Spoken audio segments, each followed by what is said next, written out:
নিরাপত্তা দেয়নি, কিন্তু ভারতে আইনগতভাবে বৈধতা দেয়া হলো পরকীয়াকে।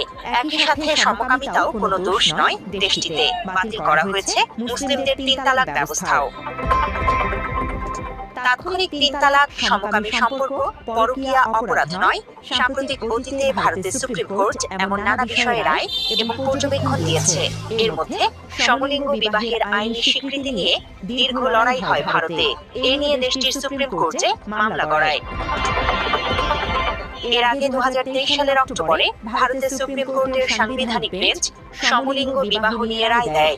আদালত জানায়, একমাত্র সংসদ বা বিধানসভায় সমলিঙ্গের বিয়েকে আইনি স্বীকৃতি দিতে পারে। সে সময়ে সমলিঙ্গ বিবাহে আইনি স্বীকৃতি না দিলেও সমলিঙ্গ সম্পর্ককে স্বীকৃতি দেয়া হয়।